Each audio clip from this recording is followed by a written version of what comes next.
ఒక చిన్న మంచి మాట. ఎలా అంటే మనము తినే ఆహారము రుచిగా, మంచిగా, శుద్ధిగా, శుభ్రంగా ఎంత సమతుల ఆహారంలా ఉండాలని ఎలా కోరుకుంటామో, అలానే మన నోటి నుంచి వచ్చే మాటలు కూడా ప్రేమ, ఆప్యాయంగా, తియ్యగా ఎదుటి వారికి అలాగే అనిపించాలి. కానీ వాళ్ళని బాధ పెట్టే విధంగా ఉండకూడదు. చూడండి, రుచి టేస్ట్ లేకపోతే నాలుక ఏమంటుంది? డోంట్ గో అంటది కదా ఫుడ్.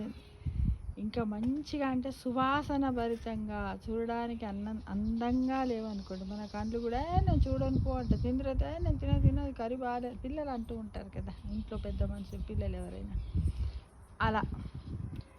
ఇక వాసన సువాసభరితంగా, చూడడానికి అందంగా, మరియు రుచికి చక్కగా, తీయగా, పుల్లగా ఇలా ఉన్న ఆహారం కావాలని మనం ఎలా కోరుకుంటామో, మన మనస్సు ఎలా, మన బుద్ధి ఎలా కోరుకుంటుందో, అలానే మన నోటి నుంచి వచ్చే మాటలు కూడా ఎదుటి వారికి అలానే అనిపించాలి అని భావించండి ఫ్రెండ్స్. ఇది కూడా ఒక లైఫ్ ట్రూతే కదా. తప్పకుండా ఇది మాత్రం అవసరం తెలుసా.